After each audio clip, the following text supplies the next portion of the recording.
Halo sobat sekalian, selamat datang di channel ini. Dan Dadan season 1 akhirnya sudah tamat. Dan kita mendapati banyak hal menarik yang sepertinya perlu kita bahas dalam satu konten. Dalam kisah Dadan, kita mendapati satu sosok yang menjadi sorotan. Yang siapa lagi kalau bukan Nenek Turbo atau Turbo Granny. Jadi untuk mengenal lebih fokus dan ringkas tentang Nenek Turbo ini, di konten kali ini akan kita kenali siapa sebenarnya dan apa kekuatan dari Nenek Turbo. Dan mari kita mulai.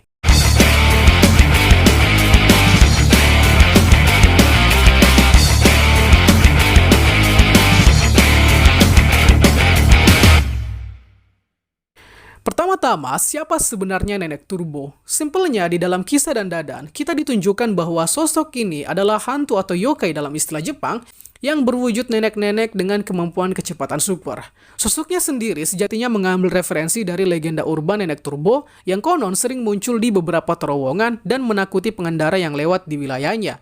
Saya belum menemukan jurnal budaya Jepang untuk referensi Nenek Turbo ini.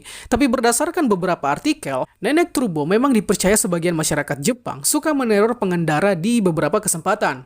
Perawakan Nenek Turbo sendiri tentunya seperti layaknya nenek tua. Namun di sepanjang series kita ditunjukkan beberapa perubahan, yakni saat Nenek Turbo menyatu dengan roh kepiting, kemudian berwujud seperti roh terkutuk dan berwujud manekin Neko oleh karena jiwanya yang disegel di dalam boneka tersebut, serta berwujud hybrid ketika kondisi Okarun sedang kesurupan. Untuk kekuatannya sendiri, Nenek Turbo terbilang banyak memiliki variasi kemampuan. Mulai dari yang paling basic adalah kecepatan super yang mencapai 120 km per jam.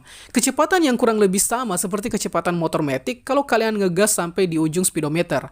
Kecepatan ini membuat Nenek Turbo sulit untuk ditaklukkan kecuali dengan beberapa metode. Kemudian dari kecepatan Nenek Turbo terdapat ability yang membuat dia dan inangnya mampu berteleportasi melalui jaringan listrik dan komunikasi. Ditunjukkan dengan Nenek Turbo yang bisa berpindah lokasi secepat mungkin dengan cara muncul melalui handphone dan terkadang bisa juga lewat kabel listrik. Kemudian fusion atau bergabung juga bisa dilakukan oleh Nenek Turbo, seperti yang dilakukan dengan roh kepiting, di mana Nenek Turbo melakukan fusion dan kemampuan mereka berdua akhirnya bercampur. Sehingga dalam mode ini, si roh kepiting memiliki kecepatan dari Nenek Turbo dan Nenek Turbo mampu membuat banyak orang kesurupan berkat ability dari roh kepiting.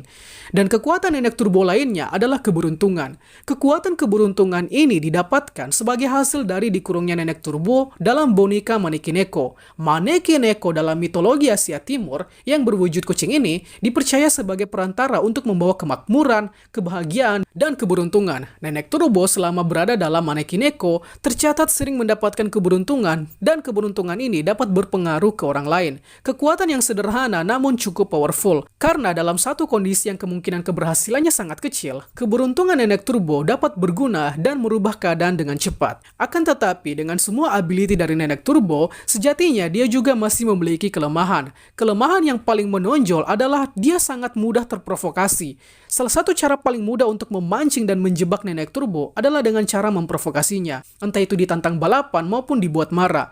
Pada saat itulah Nenek Turbo berada di titik terlemahnya. Makanya tak heran, Nenek Turbo adalah salah satu yokai yang paling rentan untuk ditaklukkan oleh karena dia yang temperamen dan mudah sekali diprovokasi.